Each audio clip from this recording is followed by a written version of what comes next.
This episode of Steele Wars features some adult language and themes. If you're around sensitive ears, move along. This is not the Steele Wars episode you are looking for. However, there are tons of other family-friendly videos and live shows at youtube.com/Steele Wars.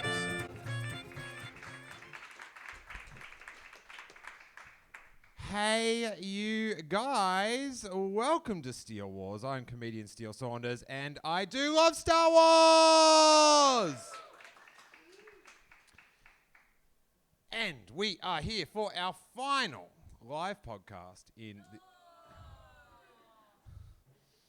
And that's all we've got time for, you guys. Just settle. Hecklers at the back. All right, Catherine.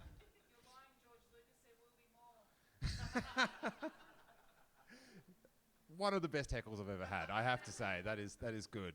I just for the time being, I will come back and find a out of the way as possible city location to record in. So don't worry about that.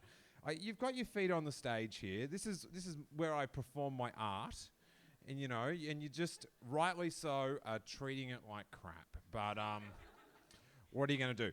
Now, one of my favorite things to do in life is to torment people that won't stop tweeting me about how they don't like a movie. It's really fun, and it passes the time.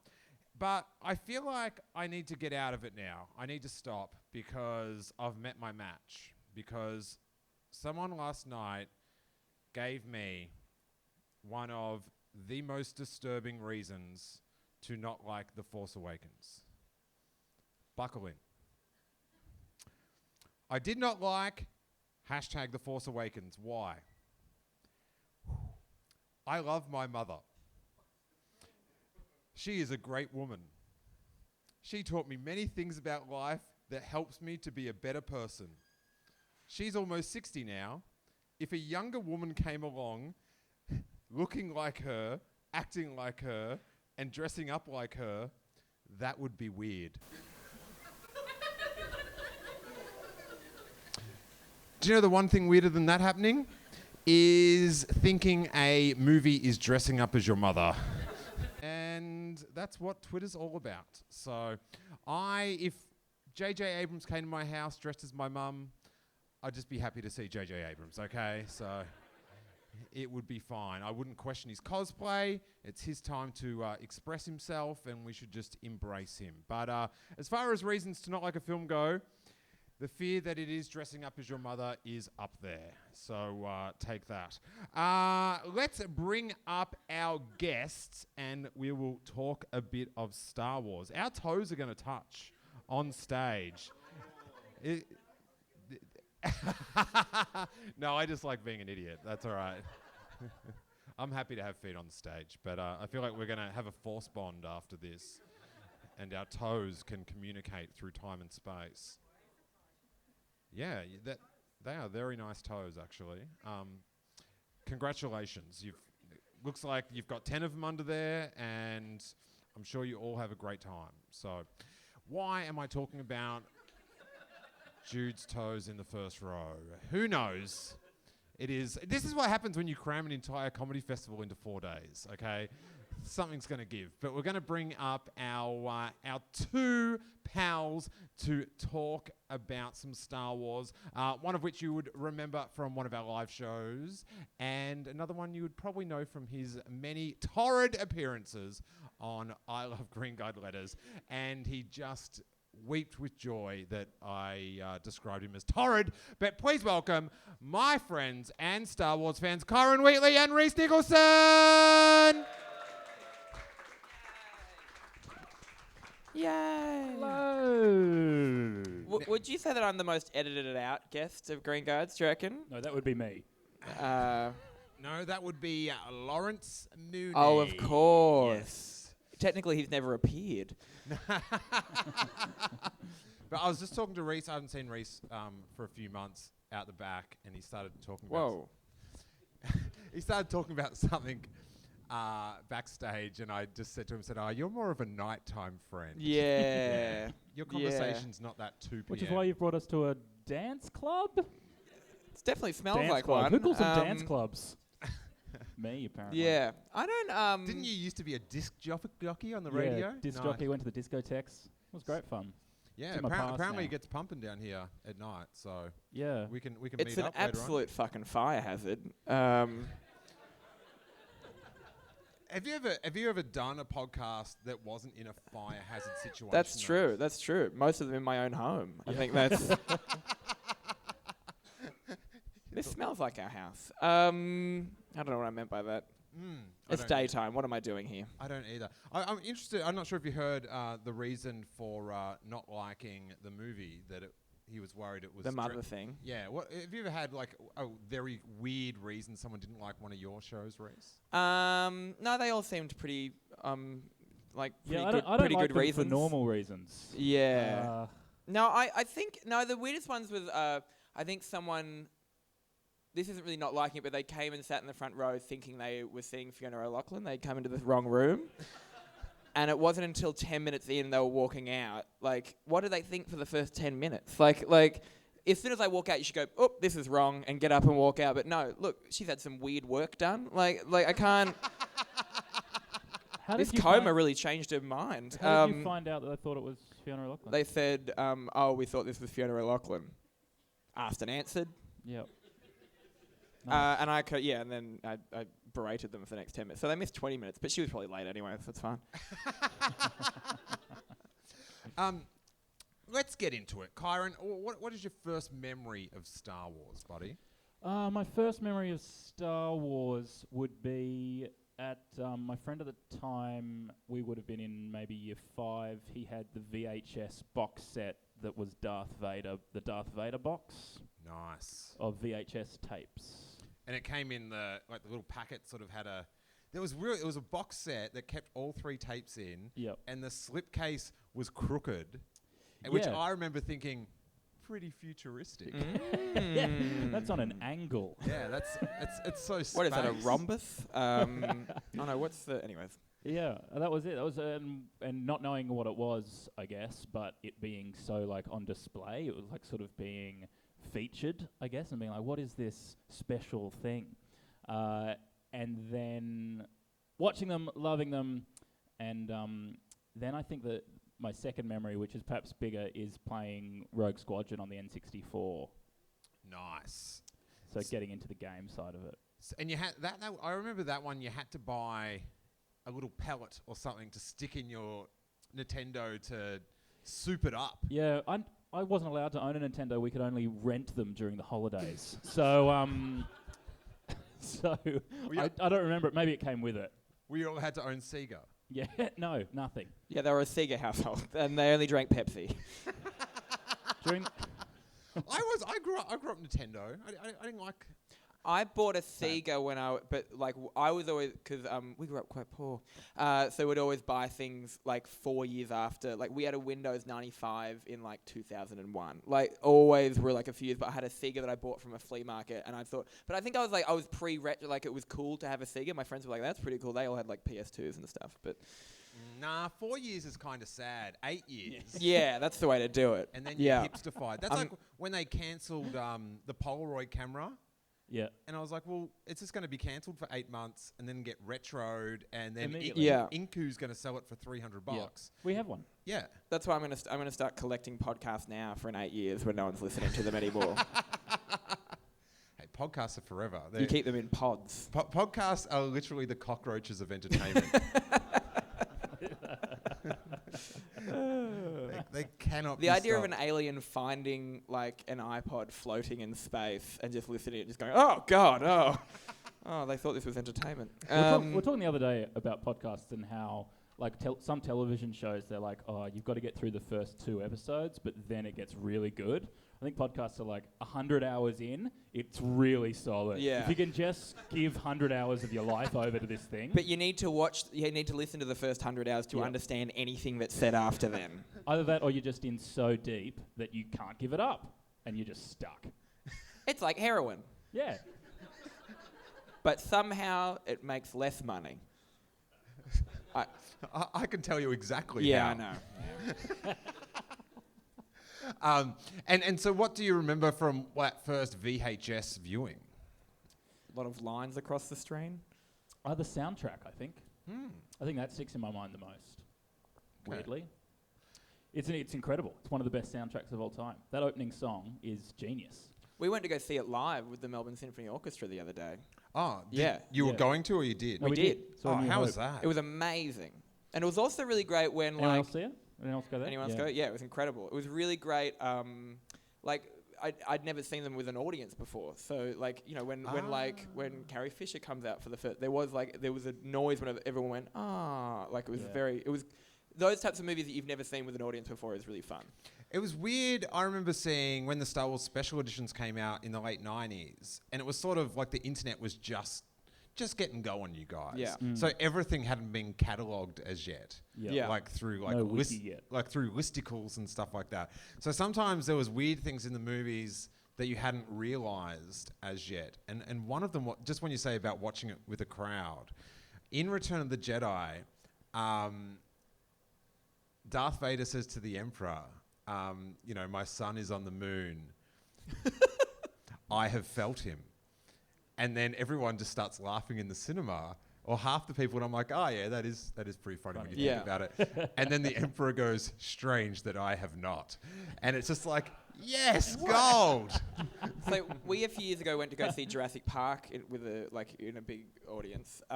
That's how words work, right? And it was weird. Same thing. You didn't realize how funny it was. Like there's a long shot of Jeff Goldblum when he's injured with no shirt on and he's covered in grease, and it's a slow pan out. And I think when the movie came out, people were like, "Whoa, Jeff Goldblum, he's a complicated genius with nice arms." But watching it now was like, "Oh, this is fucked. I don't like this at all." And there's a bit where one of the kids says, "Wow, an interactive CD-ROM." It's like, and that got like a clap in the audience. We were like, this hasn't dated well. But that ride, when they're on the seats and they're watching like the Mr. Nucleus guy going, oh yeah, we did this to dinosaurs. It's like, dude, that's the whole movie. You got dinosaurs in the back paddock. Let's just cut to the dinosaurs. Yeah, no entree, bro. Yeah. Straight to the main meal. Yeah. I want to see the big dinosaur eat the goat. Like, that's it. I don't want to know about sap. Another film with a great soundtrack. It's the same guy. Same guy, yeah, obviously. He's in the hood. What about you, Rhys? What's your first memory? We had VHSs that we had taped off TV Yes. growing up, which are still around somewhere. I still have loads of VHSs. And so if ever I bought This is like a Monty Python sketch where I was like, I had VHSs. Or we had VHSs that were taped off the TV, okay? Yeah. It was... We had to act out Star Wars by ourselves. Yeah. Anyways, so they still have those ads. Like, it's really great to watch those ads now, from the mid to early 90s, and seeing going, oh my god, that's Kate Blanchett in like a Tim Tam ad and stuff. Like, there's all these famous people in them, and there's still subliminal ads in those days. I saw only a few years ago. Because does anyone know when that you could be watching a TV show, especially on Channel 10, and there would be a flash of like a product up really quickly? No. No, I reckon on some of the VHSs there was definitely something. I remember we had...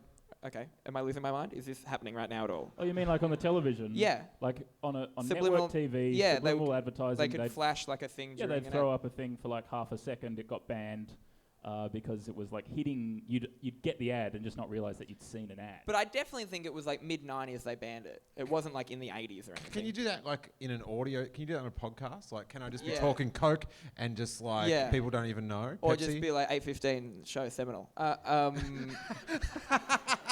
9 o'clock town hall tonight. And when I really love Darth Vader and Nando's. Nando's. Yeah. Oh, I'd love some Nando's. I just had some. I'm racking up all my Australian fast foods, and it's thank you.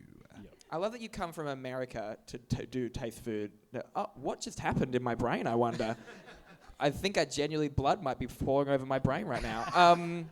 I've had a long day. No, I'm gonna give up on that, and you're gonna snip this right out. Not anymore. Is something my doctor said to me once. Kyran understands the art of editing a podcast perfectly. If you want him to edit out, don't be funny. Yeah. That's it.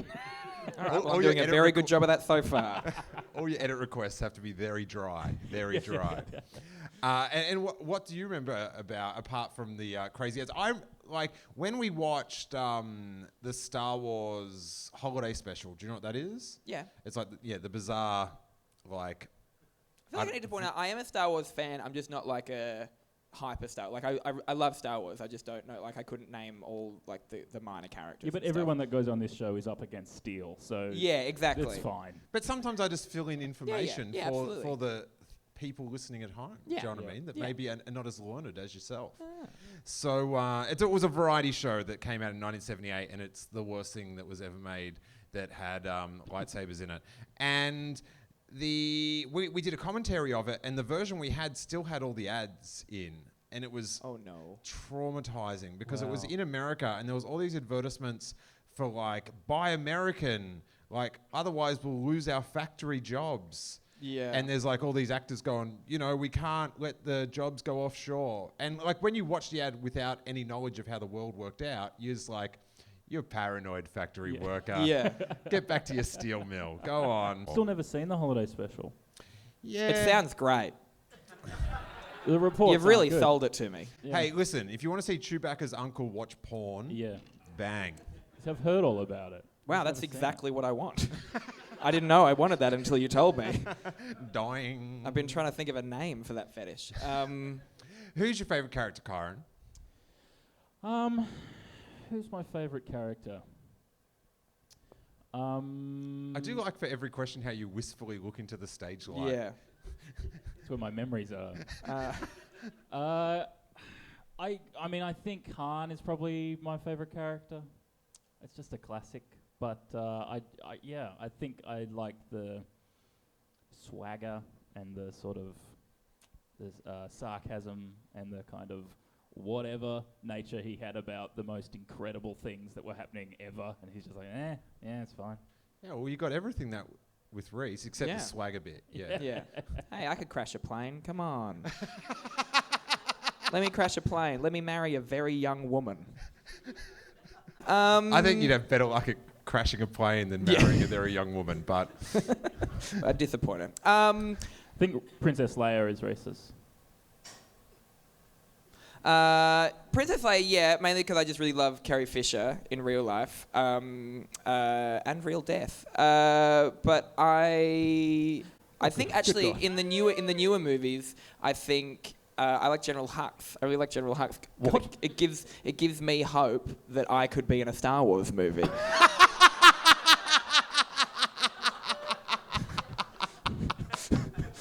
You have got a bit of Hux about you. And I got like I could pull off a cape, I reckon. And he had a cape on, right? Yeah, a kind of light one. Yeah, I don't know if you had it. Was it a cape or was it a sweet trench coat? Yeah. As soon as I think when we go see the movie, you had seen it once, and we went, and I saw him, and I leaned over and said, I could be in a Star Wars movie now. Like he has the exact same bone structure as me, so it looks based, but also I thought you were talking about terrible acting. I could just be a bit camp, and I think Hux is like the one Star Wars character that would use ASOS the most. yes, yeah. He just seems like he'd be doing a lot of online shopping. All trench coats are in. He'd have like a little pump bottle like right next to like the outside of his door, so you can walk and try it. And he probably works for them. Like he's like if when the Death Star doesn't work out, he can just kind of what's the name of it in the Starkiller Base. Starkiller. Just a bit of right click synonym going on there. What about do you have a rant in you, like a Hux-esque like rant? Not on me. But yeah, I reckon I could probably do it. I've been pretty horrible to you at times. I reckon he could back up. I could definitely. Yeah, I could definitely do it. When have you seen Rhys the angriest? When someone tried to fucking blow up my Starkiller, I was mad. I was like, fuck off, guys. No. I spent ages on this. Just build it, man. Come on, it's bigger than the first one. Way bigger. Way bigger. No, it wasn't a Starkiller Base. It was when I was doing something in a show that he and Zoe Coombs-Marr were doing. When I got married. And I had to be in shorts, and I asked, why am I in shorts? And then he exploded. Let's give this more context. These shots will take down the New Republic. Yeah. That's what I love about.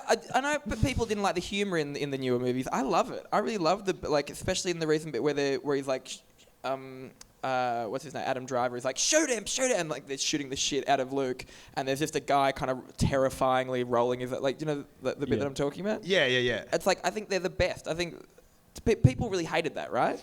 I think maybe there was so much humour that I think on the first time people watched it, it maybe was a little bit jarring, because that was one of the things I was like, yeah, maybe a few too many jokes. But then people take it very seriously. Yeah, then after you sort of watch it again, it's sort of like, like it's sort of... Yeah. Because it's always this weird thing of like you're comparing this brand new thing to this thing that you've watched 100 times, and you've watched it and sort of forgiven it for its flaws, or you watched it the first time and you were so young that you didn't notice the flaws. So later on, you don't sort of... Yeah, exactly. And I guess it's that thing as well where, and I'm sure you've talked about this a lot on the podcast, but like Star Wars is one of those rare things, and similar to Star Trek, where there's such an ownership by the fans. Like there's such when the new ones come out, it's like, oh, you ruined my thing. And it's like, well, technically it's all of our thing because I made it. But because in the new movie, did I get the kind of metaphor right that was like, you know, it doesn't necessarily belong to you, like we're starting again, like the Jedi, like do you know what I'm talking about? Yeah, I'm not sure if it was meant to be... That's what I took it as the whole time, and I was like, oh, this is funny to see like a group of hardcore Star Wars fans being told, back the fuck off. I'm not sure if that's what it was for, because I don't think they wrote it to like bug people. No. Alienate their fans. No, but in a kind of like an accepting way, like, look, there's a whole new generation of fans coming through now. We have to give, like, this is the style of film that we make now. We're not going to keep making the accents change every movie because Carrie Fisher can't always lock down an accent. But yeah, there is, like, when you watch even the trailers again, you know, and there's like the line, let the past die, kill it exactly. if you have to. Yeah. And then Luke Skywalker going, you know, this isn't going to go the way you think. Yeah. And it was sort of like, oh yeah, guys, these aren't lines in the film. These are telegraphing something to you there. This is solid advice. These are warnings. These are spoilers. Yeah. But yeah, it's weird how like people like they've had their childhood ruined or something like that, and it's sort of like, was your childhood like that fragile that a new film can go back in time and wreck that? Like, you should be happy for it should make you like the other ones more. Yeah. I just think it just shows how good they were, is that people feel such ownership over the original things, because it changed their lives or it meant so much to them that it's such a part of them that, like, if you fuck with it, then they're going to turn. That reminds me of your old workplace at Triple J. Yeah, same thing. Anyone shifts and it's like, yeah, you've ruined my breakfast time. Yep. And then they ruin you. But there's a pill for that. So Princess Leia was your main character? I reckon. I think because the older I got, the more I learnt about her, and I started reading Carrie's books, and like she's like her. I'm sure you've all seen it, but her at George Lucas's AFI speech is, I reckon I watch that stoned about once a month. Like, it makes me feel stronger. Like and she's in like she's in a pair of thongs, I think. She's kind of wanders out, decimates him, and then wanders off. Yeah. It's the greatest thing ever. Do you remember the last line? My Leia latent life helping to hurl awards.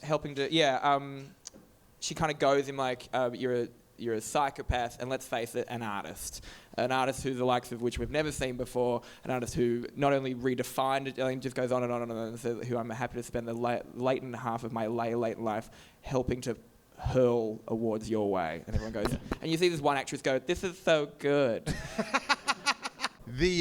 When she's just like laying into him, and it's so funny. It's sort of like George is just like, and sort of just looking for when Spielberg laughs and just goes. If you watch it, when she first walks out, watch Spielberg and Lucas's faces, because they are a little bit like, ooh. Like, just knowing, like, as soon as she walks out, this is kind of like, I'd imagine similar, like when you see Mooney walk out, it is like, oh, is any of this going to stay in? That'd be good that during her speech she just goes, edit point. Yeah. Snippy, snippy. What about background characters, Kyran? Who's my favourite background character? Really put me on the spot. Who do I like the best? I have one. Do you want me to go Yeah, before? you go. I like, and I always forget his name, but Jabba's like side guy. The Salacious Crumb. Yeah, that guy. I really like the because he gives me hope that I might be in a Star Wars movie. Oh, no. You're thinking of Bib Fortuna. Yeah. My most loathed of all the characters. Oh, I like him. I did not like him Because he at just all. does it. He just wanders around and whispers things that he needs to cut his fingernails. I'm all about that. But he's just the dick mate. Like, I don't like the way... Hey, I don't like the way... nothing wrong with that. I don't like the way he cockblocks Luke. Like, Luke's there to see Jabba, and he's like, yeah, Jabba, no bother. And it's just like, man, it's Luke Skywalker. Let him in, all right? Yeah. But he's very... I'm not sure. Sometimes your on-stage makeup is... Very similar. Very Fortunary. Actually, without my makeup on, I look exactly like him. If you... I just curl up my big, like, tail head into this hair. I think they're called lectus. Anyone? Thank you. Thank you. Did I mispronounce it or? No. Okay, sorry. I thought I was getting corrected. This is just the Wikia page of Star Wars in front of us, isn't it? Yeah. Who's edited the Star Wars Wikipedia here? Oh, go on. I thought it would have been. I would have done something fun, like put my own name in there or something, or just like General Hux, Rhys Nicholson. I think I feel for the droids that you witness. Like, what's when they're first picking up C-3PO and R2-D2, and there's these other droids. You know, when you're walking down the street and you think to yourself, all these people have lives as full as my own. I wonder if there's ever be a spin-off of what these droids did with their lives. Yeah, I always like the dome. He was just like a big sort of like wok that had been flipped over. It could have been. Yeah. Like, I reckon those days, like that square one was like some sort of dishwasher that they'd repurposed into a droid on set. Yeah, well, that's the Gonk droid, a very legendary droid, and Ben Mendelsohn's favorite. So, so just watch yourself. that is the one that made me think of that just then. I didn't realize before when we were saying favorite characters that we could take any character or from the whole series, in which case Mendo would absolutely be up there, especially after listening to your interview with him. Oh, thanks, mate. He is. I was so jealous of you getting to speak to him. I rewatched his entrance at the Star Wars Europe thing on a tram the other day when I was like, oh, I'm gonna watch that now, and like this guy just behind me. I must have looked so strange to be on a tram, standing up, really packed tram, just watching an obscure clip from a Star Wars event in a suit and a full face of makeup during the comedy festival. Like, I hope he recognized me and was like, what the fuck is Rhys Nicholson doing in the middle of the day watching Star Wars clips on a tram? But even with all this, without the Star Wars clip and all that, at the end of the day, you Would've just been like- hoped he recognized you. Yeah, a little bit, yeah. I think I went to school with that guy. I love how his first, you always ask that question, what's your first memory of Star Wars? And his being when the starships fly out at the start of the first movie, and then it turns out that that's because of his actions. That is just beautiful. Yeah, I just, like, when he said it, it just hit me, and I was just like, oh, I hope... I think I appreciated the synergy more than he did, just to be, but I'm glad you're with me on that one. I'm glad you're with me. What is your favourite moment in any of the films, Kyran? Mendo smiling after Darth Vader chokes him out. Do you think That he is just climaxed or something? Do you think that's what happened? Yeah, I think so. Yeah. Just watching Mendo come, that's... you got me. Well, we all get something different out of Star Wars. Oh, but does that change all the time? Like, depending what film you've seen most recently, does that change? Does your favourite moment change every time you see the new film? I don't know. I feel like just because I'm thinking about Mendo, that's the first thing that came to mind. Yeah, that is an amazing, just that look. And also in the interview, like the amount of thought he put into it and these little stories he was generating and stuff. It was super cool. I got him. What about your favourite moment? I think in all the movies. Yeah. I mean, the Darth Vader going down the hallway killing the shit out of people is pretty good. The zhuzh and just going, oh, this is gonna be fucked. That and just the guy Fred like, take it, and the guy the other going, what? I don't know, man. Like, I feel like if there's a bunch of people being murdered behind you, just take the thing. Like, don't go, what? I don't know. I can't hear. What? I don't understand. What? Give it to who? Yeah. Huh? Rebellion? What? I thought this was a diplomatic mission. I've been fooled. No, that and also, this is stupid, but you know the two guys, these are also probably my favourite minor characters. You know the two guys in like the big bit where the laser comes out? Yeah, There's just these two guys hanging out.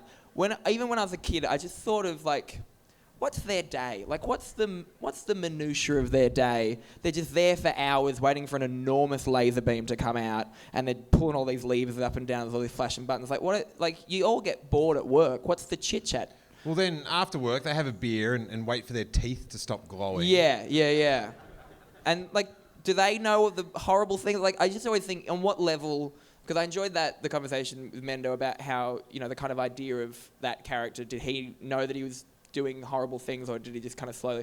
Do all the minor characters, all the people that aren't stormtroopers and aren't actively killing people on a daily basis, are they just like, well, the benefits are good, and I just hope I'm not blamed. I'm just following orders. Like, yeah. Yeah, you get 30% off at the gift shop. Yeah. It's pretty good. Has anyone turned these questions around on you before, Steele? Occasionally, yeah. What's your favourite moment of any Star Wars film? Oh, that has been many times. I answer that every episode without anyone asking. And it's free us or die, front flip, catch the lightsaber. Oh, yeah. Kill everyone, blow up the sail barge, and It's pretty good. we're golden.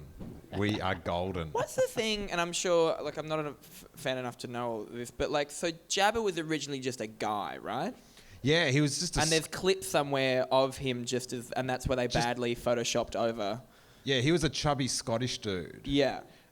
Sort of like a big Friar Tucky type thing. And they, when they filmed Star Wars, so they had that scene that they were going to use, and then they worked out they weren't going to have the technology to, you know, they wanted to like put some stop motion thing on top of him. Oh, right. But then, so it was like this like... but did he think he was going to be in the movie? No, I don't think he did. Oh, okay. I don't think he did. But who that knows? would have been... I wish I had argued for my part more. Well, you know David Prowse, the guy that played Darth Vader, who's like got this real, you know, thick English accent. Yeah. He thought his voice was going to get used. Oh, no. Nah. When he saw the film, he was like, oh. But when you see, like, sometimes you see, like, raw footage and it's, like, him speaking, it's ridiculous. Yeah. Like, you just wait for you want the Bill film, like, the Bill theme music to come on. I am your father. So is that his voice when he's dying then? No, that's a different head. Face? That's someone else. That's someone else. That's Who not is Prowse. that guy? That's Sebastian Shaw, and he was like a theatre actor, like did like Shakespeare and stuff. So he sort of came in for one day to do that. So because with David Prowse, he was the guy actually in A Clockwork Orange that I think he got. Maybe Is he the one that gets put in the wheelchair? He got killed with the giant penis. No, but I don't think he's actually killed. But he they put him in, and then he realizes he's back at his house at the end of the movie. Yes. Spoiler alert. So he like really, you know, he wanted to sort of put himself out there as Darth Vader, and he started like giving spoilers away for the film. And so George Lucas just like, let's just do as little as possible with him. Yeah, wow. Because he actually started, like, he'd do interviews and he'd just tell people what was happening. And so George just got really bitter against him. And he's like, there was like, they made this film called The People versus George Lucas. Mm-hmm. Oh, yeah. And no one appeared on it except David Prowse is like, yeah, I'll go on it. So he's not getting booked that much anymore. So it's really more the person against George Lucas. It's just the internet going crazy. It's such a weird documentary because it's people just like ranting about the prequels, and then it sort of shows all the people at the end kind of like going, yeah, but I still love George Lucas. Yeah. Like we just Please, George. You reckon they'll remake the prequels?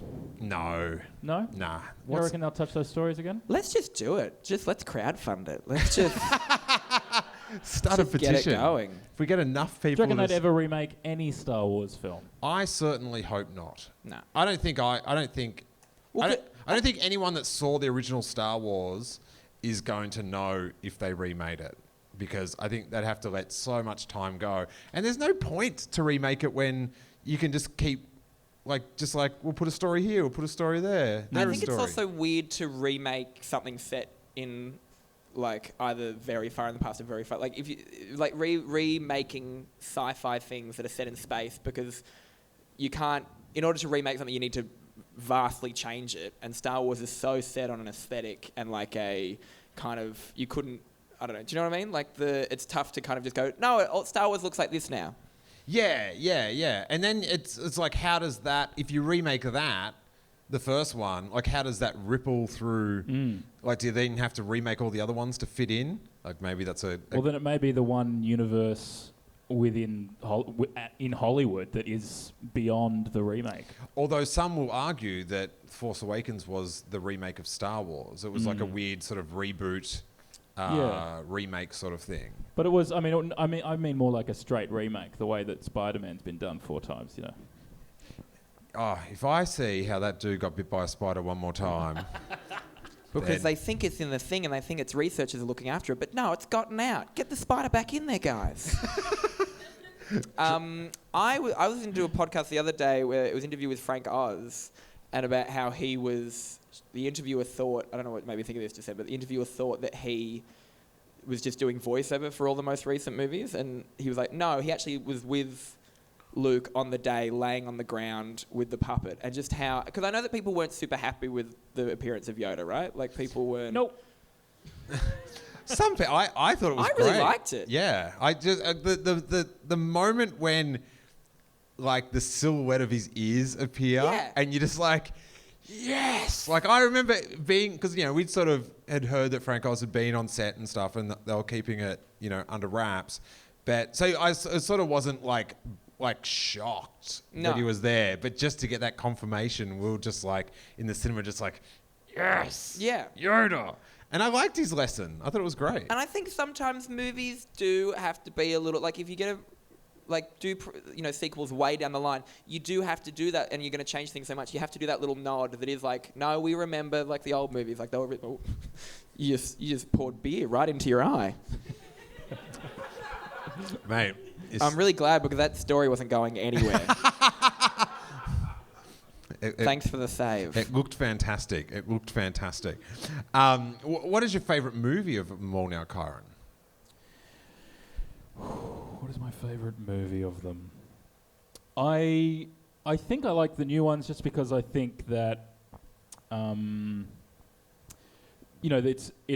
fast. It's faster paced, and cinema is a language that we all understand now, and so it's fast and quicker, and you get to the point quicker, and they squeeze so much more in and makes it more.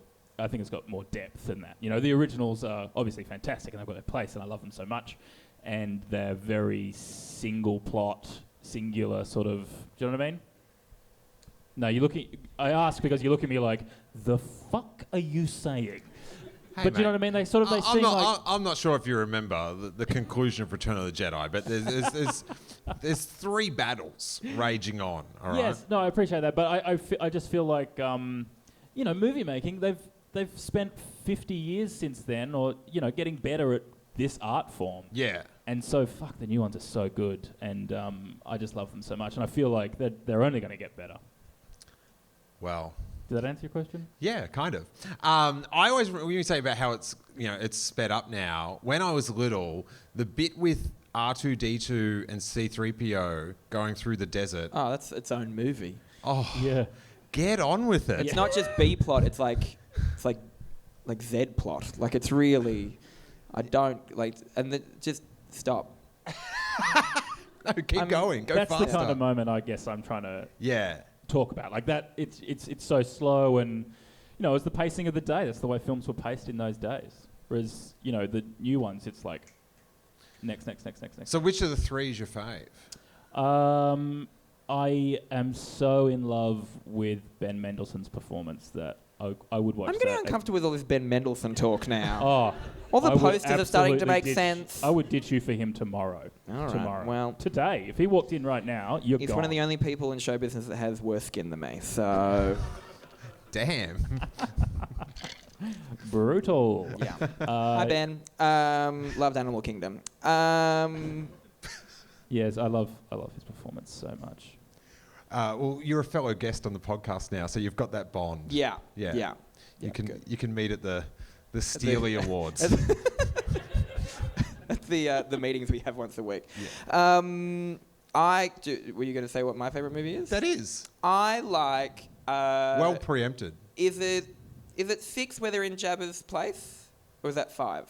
6. 6. Return of the Jedi. Yeah, Return of the Jedi. I like Return of the Jedi because it's just like blah, blah, blah. And also just all that the when Leia gets him out of the and she says I love you and he's all that kind of stuff. I like all of that. You don't have a dedication to finishing any sentence. No, I don't. You know when Leia and the blah blah blah. Because he can't think of a joke. If there's no joke there, he's like, this sentence is fucked. Yeah, basically. I can't handle a sentence ending without some sort of laugh, which you will see me my eyes just shut down and go, well, you haven't got a hold of this one. Abort. Have you ever had when you were working at Triple J, any Star Wars guests come in? You.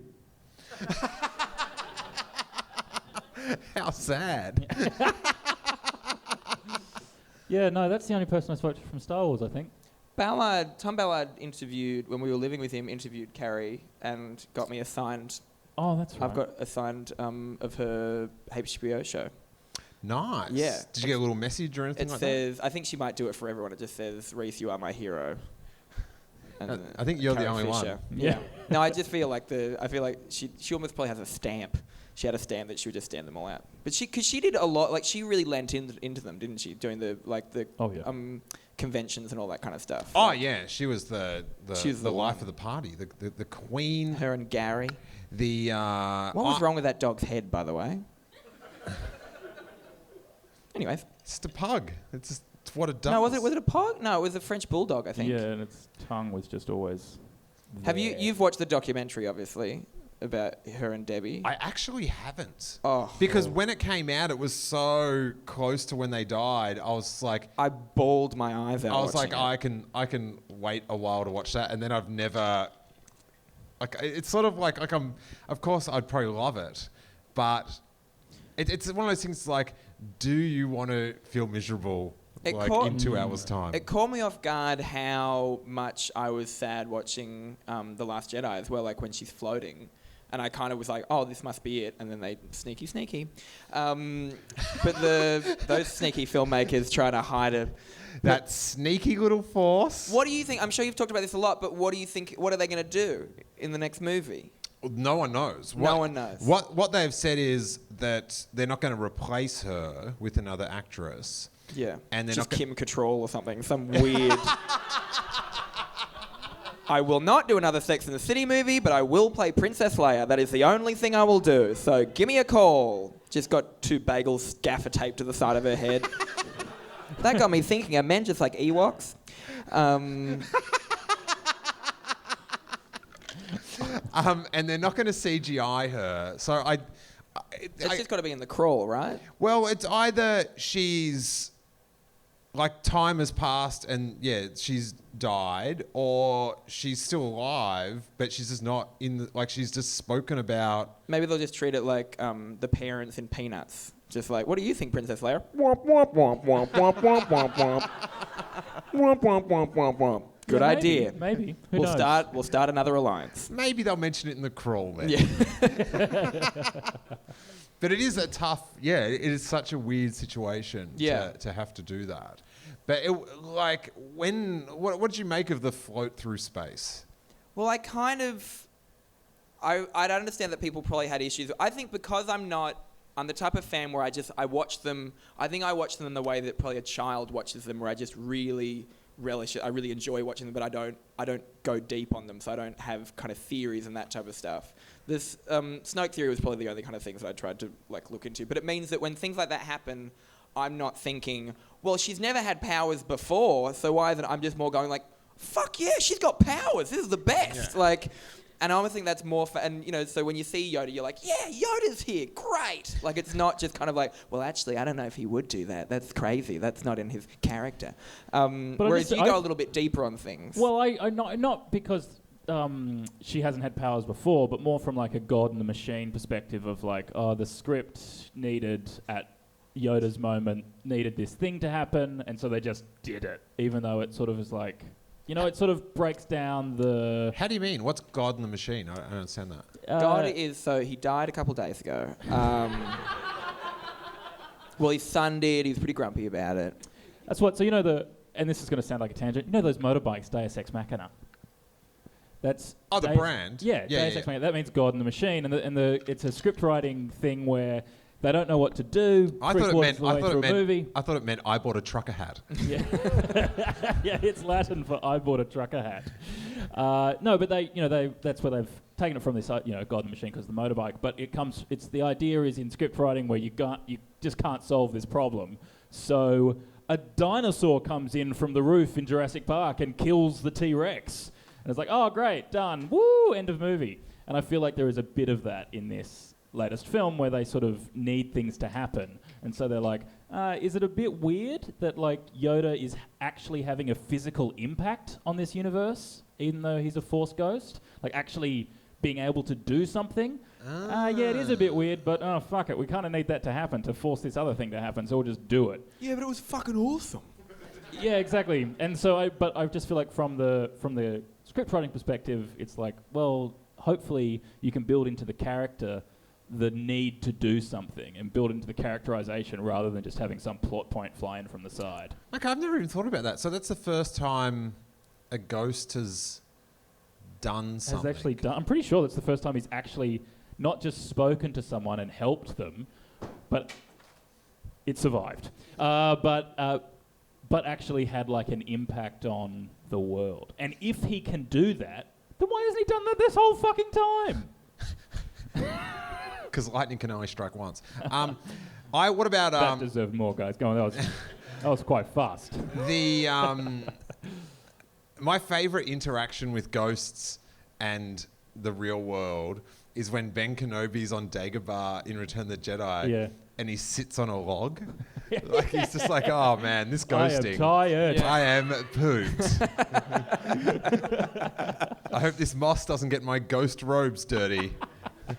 I think with the Leia thing as well, I think it was also just really nice filmmaking where it's in this like pew pew pew pew, like this craziness, this big fight going on, and then we just cut to her floating, and I think they play the Leia theme under it, right? And it's just this really like, and if I remember thinking at the time, if this is it, I'm happy with this. Like she's just gonna have that, and the eye starts growing on her face. But then the hand on the window is so like, I think it's very her character as well to just be like, shit keeps happening to me, and I'm gonna keep trying to bash at this window.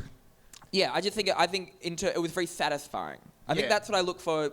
Not being one of the deep fans, I look for satisfaction in the movies, and I think that was one of those moments. Yeah, I think you go to Star Wars films, like when I go to Marvel films or whatever, it's like I've got such a... Whereas I'm deeper on the Marvel movies, so I tend to watch those a little bit more going, what? No.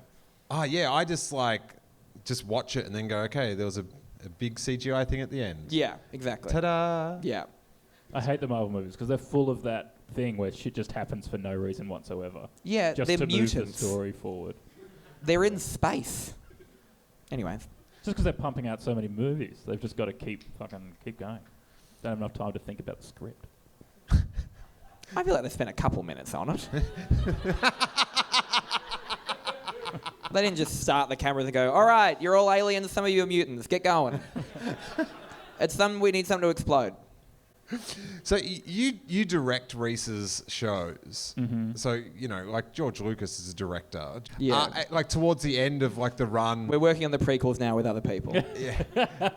Do you you want to change things? It's like, I wish Rhys blinked more. I wish there was a CGI rock in front of Rhys. Well, originally I had guns on the stage, but we replaced them with walkie-talkies. What was that? That was E.T. E.T., that's right. But didn't they do it in... They did it in some of the Indiana Jones movies. They did something weird as well. No, I don't think they ever Something changed. But they did do it to E.T. and then he's like apologised and... Yeah. I do like that you have to come out with an apology. But I think he said recently, because he's been doing a lot of press, Steven Spielberg, about Ready Player One. And he was like, "Oh yeah, I'm never gonna go back and touch anything ever again." But I do, Rhys, calm down. Yeah. Everyone listening at home, when I said I'm never gonna touch anything again, Rhys was like, "Oh, Oh, matron. But it is, like, when you put it like that, almost, because sometimes like you'll do a festival run and you've got all your riddles and your sketches. Yep, my skits. And then like 2 weeks later, you think of like an awesome tag. Ah, the worst. Or when I recorded a special last year or the year before, year before last, and then went to Edinburgh with that show and was in Edinburgh going, this is a way better show, and now some douchebag's going to have to watch this on the ABC. Still available. But it is annoying, or on the last night of the show, you think of the best sum up of the show, and you're like, well, this is over now. It's the annoying thing of comedy, you just keep throwing it out and it just disappears. Throwing it out, disappears. And then maybe you can hook up with Ticketmaster to email everyone that bought a ticket and go, guys, I've just got this. Just so you know. Just imagine I said, and bread at the end. And that's when I realised. Do you reckon George Blackout. Lucas does that for his movies? Do you reckon he's like in the back of his head wishing he did something else with his characters? Yeah, but then he does it. Yeah. He doesn't wish, he makes it happen. Because that's like the thing, like the one question I want to, like if I could ask George Lucas one question, in the Blu-ray of Star Wars. In the Blu-ray of Star Wars when it came out, he'd put a CGI rock in front of R2-D2 when R2-D2's like hiding from Ben Kenobi when the Sand People are there. And to me, it's so fascinating because you've got this film with all these effects and there's spaceships and there's aliens and robots and stuff. And then he watches the whole thing, and just that his mind could generate the idea of like, put a rock there. We need a rock. let's get a CGI rock. No, but we'll keep in Sand People. That'll date fine. But yeah, stick that rock. It's just, to me, the rock question unlocks everything about his soul. If I can solve the rock, then I can solve George Lucas. Now I'm just imagining him just CGIing in Dwayne Johnson, The Rock. Just curled up in a ball in the front of R2-D2. That would have been good if when Ben Kenobi came over the hill to scare them all off. And he goes, "Brr," but he just stands there and goes, "If you smell or not." Wrong audience. Have you ever had a Star Wars joke, Rhys? A reference? I don't think I have. I don't think you have either. I can't think of one. I love that you catalogued them all for him. Yeah, we've got them in a warehouse. Yeah. At the end of every show, we put it all, and then a conveyor belt slowly takes it out, and the camera pans out, and you see how big the warehouse is. Nice. And a Truth few. is, they're all dick jokes. they're though. all dick jokes. Variants on a theme. I've probably had The only some difference sort is of- none of them belong in a museum. I've probably had some sort of jabber joke in there at some point. I don't know. There's probably some fat celebrity I've talked I about. love it. It's just like, I can't remember, but knowing me. Sounds like me. I would have fat shamed someone probably. I don't know. That sounds like something I'd do. I don't know. The first couple of years are pretty sketchy. They say if you remember 2016, you didn't experience it. Oh. See, now it's kept. Yeah, it's in. I should have just eyeballed you. Just like, you keep this in, I'm going to cut your neck. You keep this, I'm going to cut you.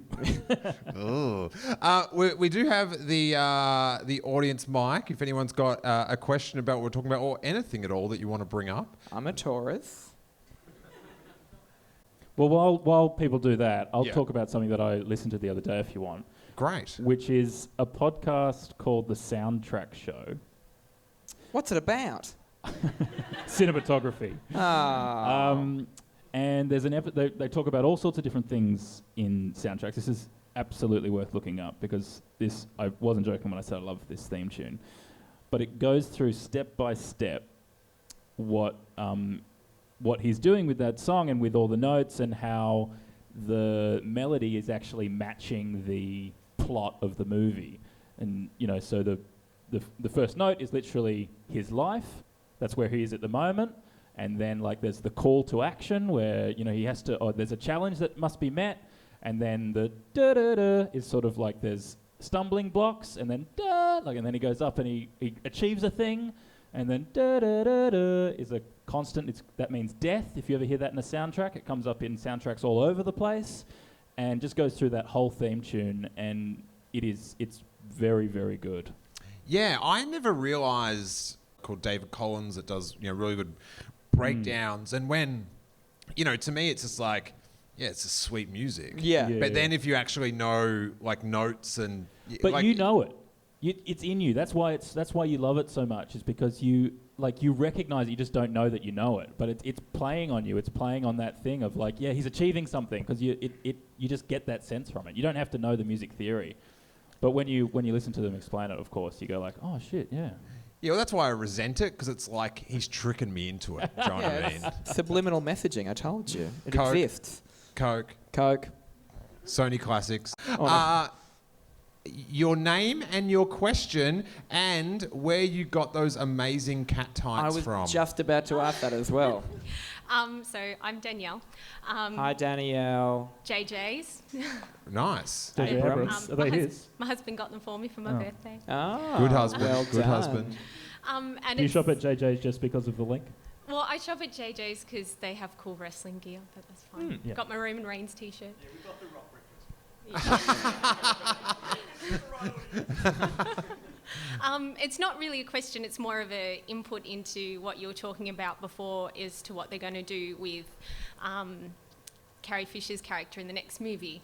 The last couple of days on the internet, they've been floating around of using Meryl Streep to play her role. That was What? Burn it down and salt the earth so nothing may grow there again. yeah, I don't know if they're just putting out feelers to get an audience idea, because apparently they were friends outside of it, and Meryl Streep played Carrie Fisher in something. Yeah, and they I Postcards don't from know the if they're Edge. just putting out feelers to get an audience response, but that's just something that's been floating on the But I'm internet. friends with Will Anderson. He's not going to let me do his show. No. Yeah. What a terrible idea. The thing, Yeah. the only reason I like the idea, at least then, an actor in Star Wars would have a chance of winning an Oscar. Yeah. It's it's Meryl, got to give her one. But I think that article, because it sort of caught on like wildfire, but the actual, when you get to the source of the article is... Meryl Streep. No. No, some fans have started a petition.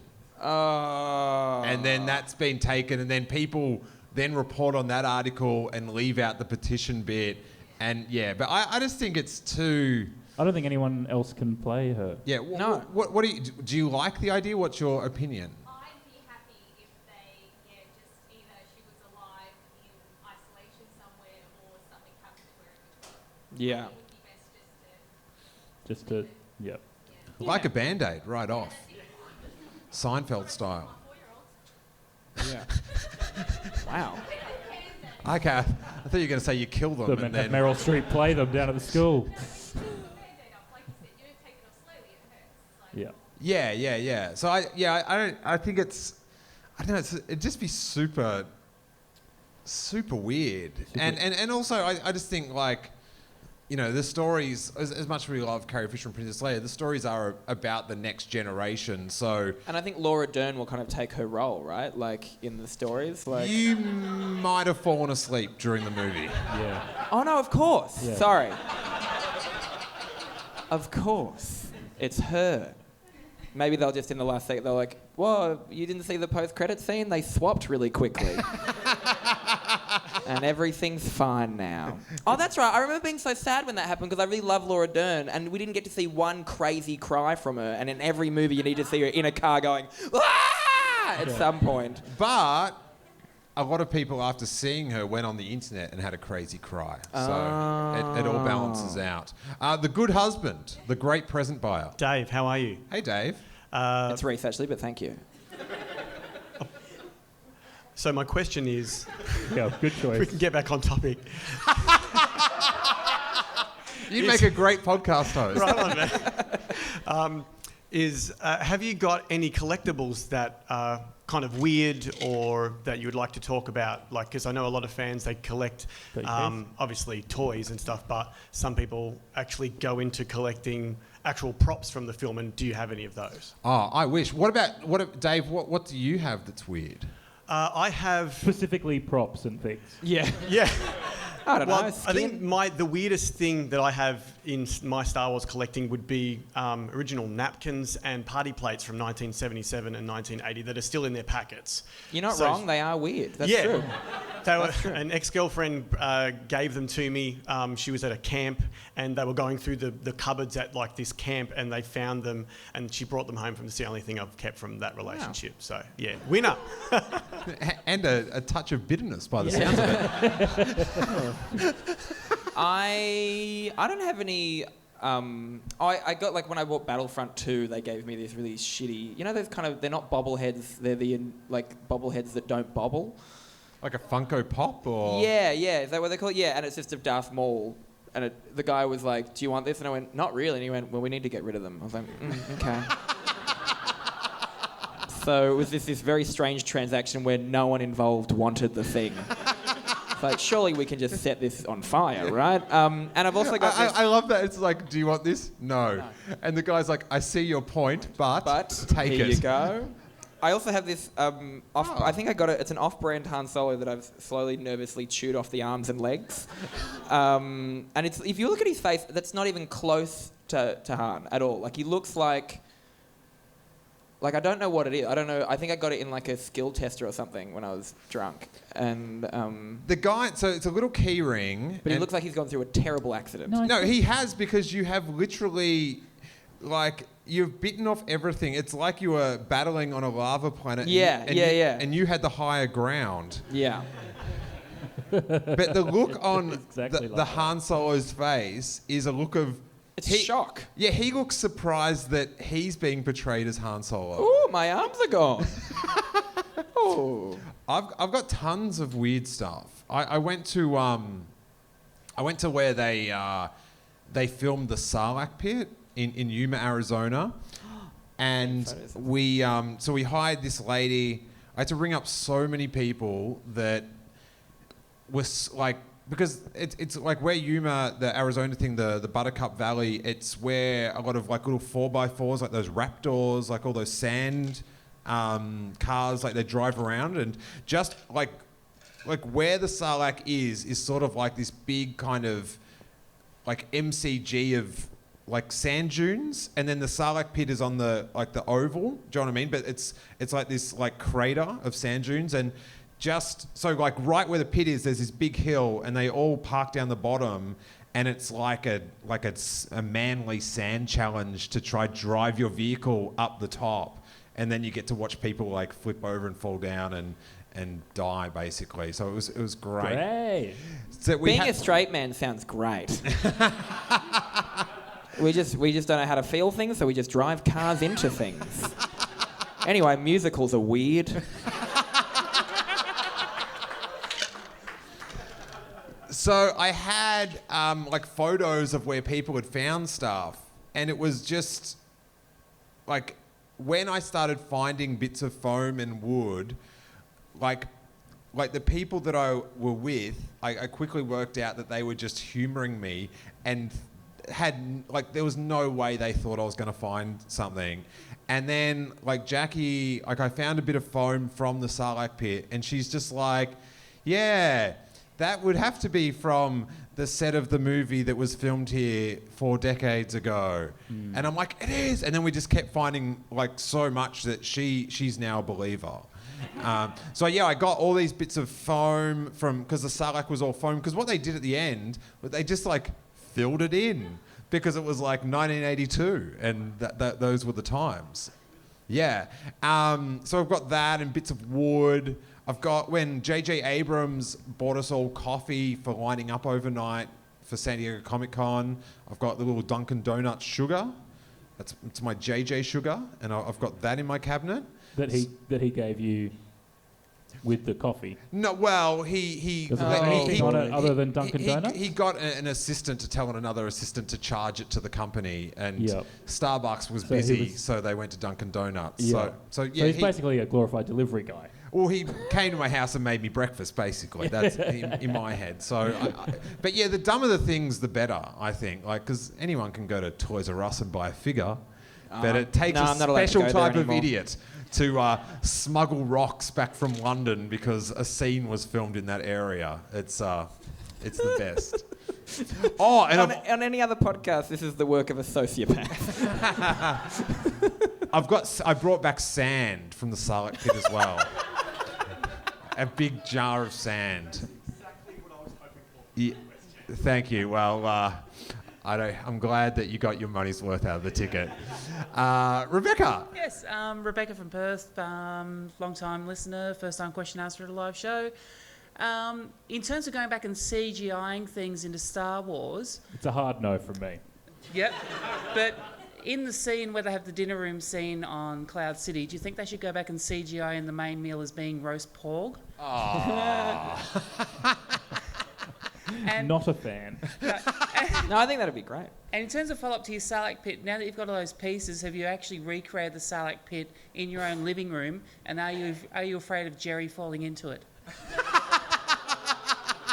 Just the idea of this huge asshole on your wall is very funny to me as well. I'll leave that.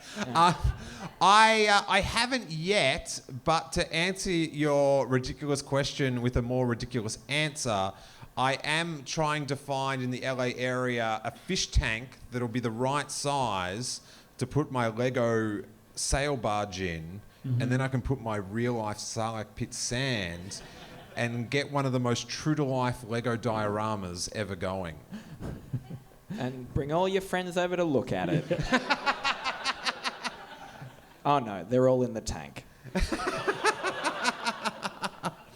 And we've got our Wikipedia editor. Your name is? Dayton. Hey Dayton, how you doing, man? Great name. So my question is, it's Lucasfilm have copyrighted the term Star Wars Resistance for a potential new animated show, which would follow Rebels. Would you be okay if they killed Leia off in that between episode 8 and 9 to visually show it instead of a comic or a book or whatever? That would be a gritty cartoon. Yeah.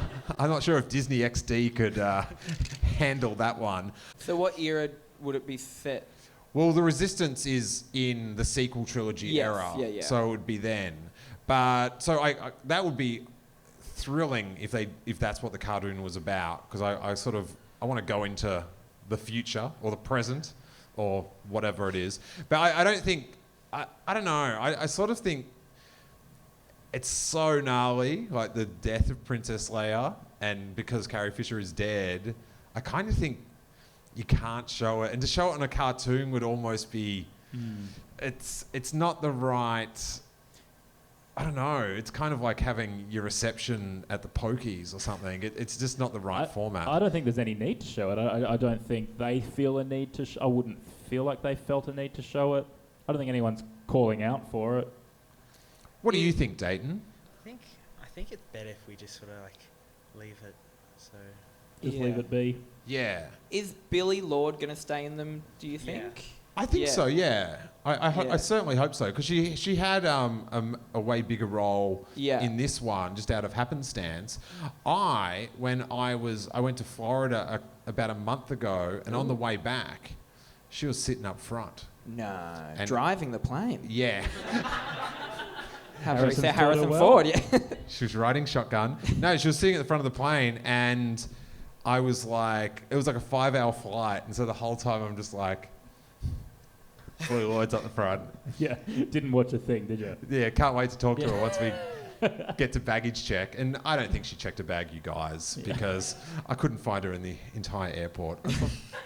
I felt for her when Carrie passed away, because there's no way. That's big of you, Rhys. Yeah. No, No, but I mean, like, as in terms of that, there's no way of being in public, even years after, without someone going, by the way, I felt like your mum was also my mum. And there'd be this that'd be lovely to a point, and then after all, you'd be like, yeah, but she wasn't. She was my mum. You know what I mean? Like, I don't have anything funny to say here, obviously, but I just felt like that to be in she didn't have much of a public life, and now she has, like, a very public life because of what happened to her mother, and that would be really horrible, I think. Yeah, it is an interesting thing that, it's so traumatic for her, and then I don't know what it'd be both her and her grandmother within the same 3 days. Yeah, but then I guess I don't know. It would be weird that there's other people on the planet that are dealing with it not as well as she is. Yes, exactly. Yeah, but I tell you, one of the most magical moments that I've ever bore witness was they had the 40th anniversary panel celebration thing at Star Wars Celebration. There's George Lucas was there. Yeah. George Lucas's tummy was there. Yeah. Because I could see it through the opening in his shirt, which was he just came the in a best. separate car. I was sitting next to my friend Amanda, and I'm just like, did you ever think you'd be able to see George Lucas's tummy in real life? And she's like, no. And we were just staring. What's wrong with tummy? I said tummy yesterday and you laughed at me as well. Yeah, what's your problem with tummy, it's mate? It's a funny word. Yeah. It's not... Little tummy. I'll file it next to Quijibo. And so towards the end of the panel, they had like a amazing tribute to Carrie Fisher, and George Lucas gave a really great speech, and then she came out, sort of dressed in all white, and gave this speech, and it was like so. Like the energy between the audience of about 5,000 people and her, she would her voice would break and she wouldn't be able to keep going, and then everyone would just be will her, cheer her on to keep talking. It's such a weird thing, I complain about, people talking about their mum getting cosplayers by a film on Twitter and all this lunacy, but then when you see such positive things, for the thousands of people to give comfort to this girl mourning a mother, it's really cool. Yeah, it's really cool. Am I the only one that thought that the Mark Hamill panel tribute thing to Carrie Fisher was a bit strange? Yes, I think I am. Do you know what I'm talking about? The 40th anniversary. I didn't watch it. Yeah, I was there, but I didn't get to go to it. And then it was kind of strange. Sometimes it's like those things where I know it's going to be sad, and I'm just like, no, or not. Yeah. It's just with kind of a lot of him being. He was clearly very sad, but in front of thousands of people, and it didn't really go anywhere other than that. It was just kind of Mark Hamill sad on stage, live, one night only. It's like, cool. He finishes it up, and they're like, encore, more sadness. Yeah. Ooh. Yeah. I guess, people mourn in different ways. Catherine, rightly so, probably our last question of the festival. So don't tear up mid-question. No pressure. I've been tearing up already. Just quickly though, Rhys, I'd love to see one night you and Will switch shows. Yeah. That would be... It'd have to be I mean, I'd go to the Will show, for sure. It'd have to... He'd be taking a big old pay cut. That would be great to be sitting in the theatre and tonight's performance of Will Eagle, William Anderson will be performed by Rhys Nicholson. I have always had this fantasy, and I keep pitching it to the festival, and they keep telling me that is a terrible idea. Stop pitching fantasies. I have this idea where I want the festival to keep Main Town Hall empty for one of the nights of the festival, and they put all the names of all the acts in the festival in a big hat, and the day before they pull out a name, and you have to perform in the main hall, whoever you are. So it could be... No. It could be Dave Hughes. It could be some absolute dickhead doing his first show, and it's called the show is called #Toxic Men Shut the Fuck Up. But this festival is 90% young white men doing their first show. So yeah. Have a look at the stage right now. Yeah, exactly. Who says there's no diversity in comedy? I like your idea, and I would just pray that they pull it out of the hat and they go, all right, and the winner is Arj Barker. Yeah. Be like, well, I guess I'll give it a go. Any other question, Catherine? Just what were your thoughts about upcoming Solo? It's about a month and a half away. Ooh. Looks pretty fun. I love the casting. Brilliant. Yeah, everyone that I've talked to that has like read the script has said it's like giant grin. It's fun, and Yeah. I think that's what I think. Like when I saw Guardians of the Galaxy for the first time, I was sort of like, oh, this is what, you know, what a Han Solo film should be about. Yeah. About like a ragtag group that, you know, by the end are bound and that they're on some adventure. They've sort of, you know, they're rapscallions, but they're for the greater good. Is it about... Are they doing the Kessel Run? There is some Kesseling running. Yeah, I'm not, Kesseling. I'm not sure what part of the movie it is or how Yeah. much of the movie is to do with that, but I think you will hear both Kessel Yeah. and Run. There's definitely stuff on the planet of Kessel, the spice mines. What's his name as Lando? Yes, please. I will buy all those capes you've got, and then I will make you take them off. I think he's really hot. I don't know if you got that from anything I said just then. I was pretty subtle about it, but I'd happily have sexual intercourse with him. As Lando. I'm just having trouble reading between the lines on that one. Yeah. So, this is how gay sex works. Now, what... Do you reckon the big argument was that there's been no queer characters in Star Wars, right? Although I'd imagine Leia during the days. Oh yeah, that's right. That's one of the. C-3PO. Yeah, that's right. Who do you reckon would be top? See, that's the thing, but that's the heterosexual dream that C-3PO is gay because you think it's all programming. No, he's just English. I reckon There is, R2 would be the top because he's always sticking things in ports. He's always giving it the courtesy finger before the doors open. Way too much. Cut that right out. It is 3 p.m. 3 p.m. It's going in the sizzle clip. Now, Admiral Holdo, Laura Dern, there's like a book about her and Princess Leia when they were teenagers. Gone through uni together? Pretty much. But It's just two girls missing their boyfriends. Oh, not with Leia. There's a conversation where Leia says she's just into dudes, human dudes. And Holdo's like, oh, there's so much out there. Like, so she's like... the whole galaxy. Yeah, she's like bisexual and bi-species. So. Oh, okay. Well, that's not helping our cause. Yeah, there's one queer character and she'll fuck anything. Yeah. There is, in the literature, there is a lot more diversity in there. And I guess they can sort of go more into... They've got the time to... Palpatine could be an old queen. Like, we'll go to the... why don't you come to the opera with me? Nothing weird. I just like to train young men. I don't know. I used to work in the theatre, you know.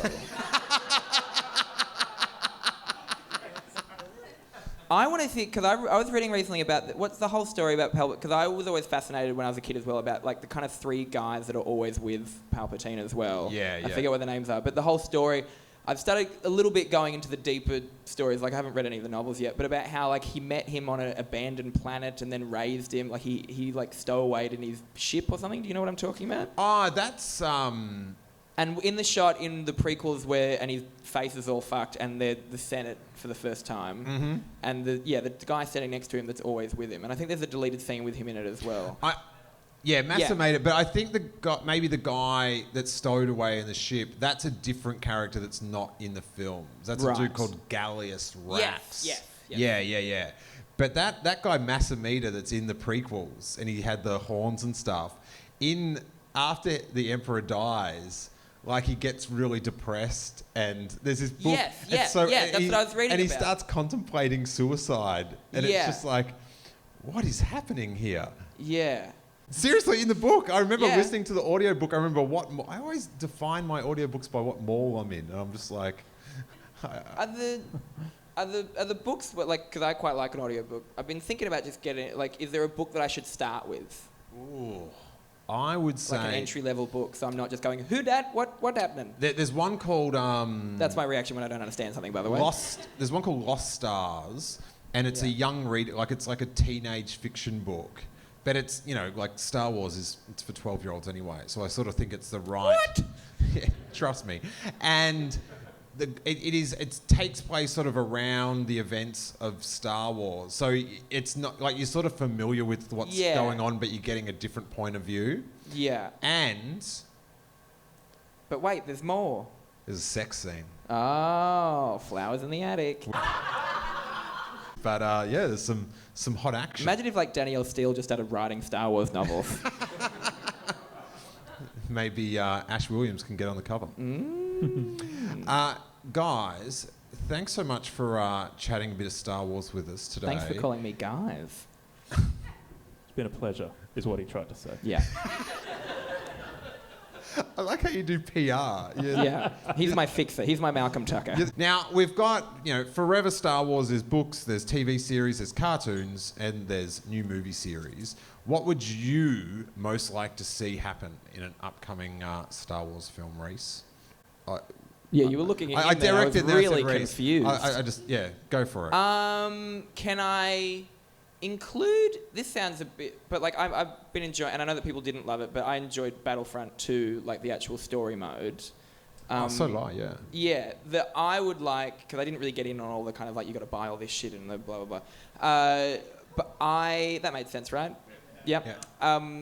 I would like to see a game of like the movies, like you just play, do you know what I mean? Like, is that a stupid thing to say? I feel like I would really like to just play, the same that you would play like GoldenEye back in the day. Yeah. Well, that's sort of like the more traditional version of a video game where it's just like, here's the movie, but you're running. But I think it'd be fun alongside. because if maybe you played like a different character in the movie, like, I don't know. Yeah. Oh, that's cool. Yeah. Interesting.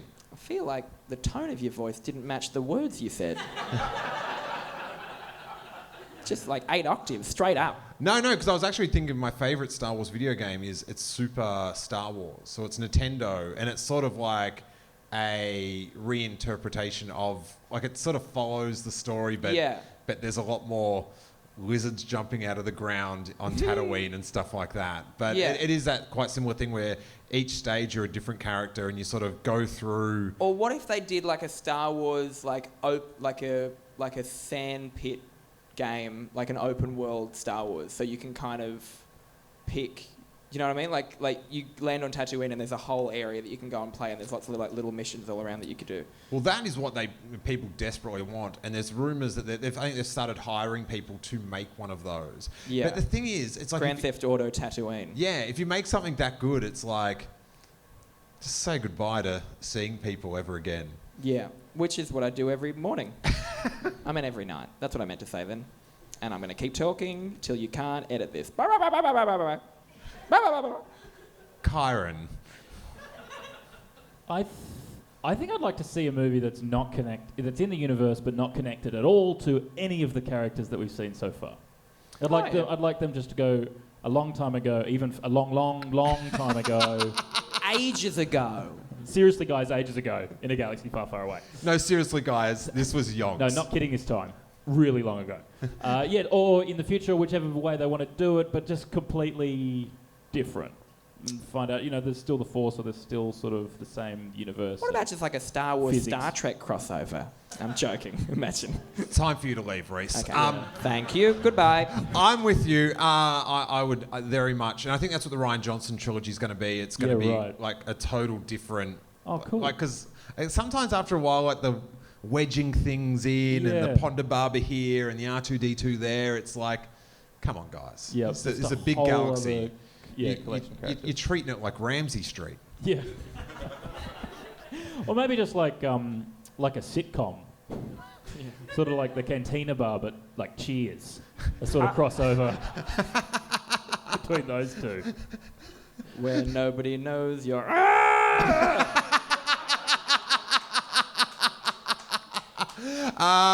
Rhys, where can the good people of the internet see your show around Australia? You can see me during Melbourne Comedy Festival if this is out when it's still on. I've got a show, it's called Seminal. And then rhysnicholson.com, you can see me. I'm doing Perth, Sydney, New Zealand. Yeah, I'm all over the place. Come and see my show. It's doing all right. I quite like it. Nice. Yeah. It's always a... Pleasure isn't the right word, is it? No, it's pleasurable. No. It's very jam-packed with opportunities to laugh. Yes. Which is a very dry way of saying it's a pretty good show. Yeah. No, but I think we write in a similar way. You like a lot of punchlines. I never understand why people would want there to be silence on stage, even though I've really done a lot of that today. Just seeing how the other half live. But if you have planned to prepare for a show, why wouldn't you want there to be as many laughs in there as often as you possibly could have? I don't want to cry in a show. It makes good sense. Yeah.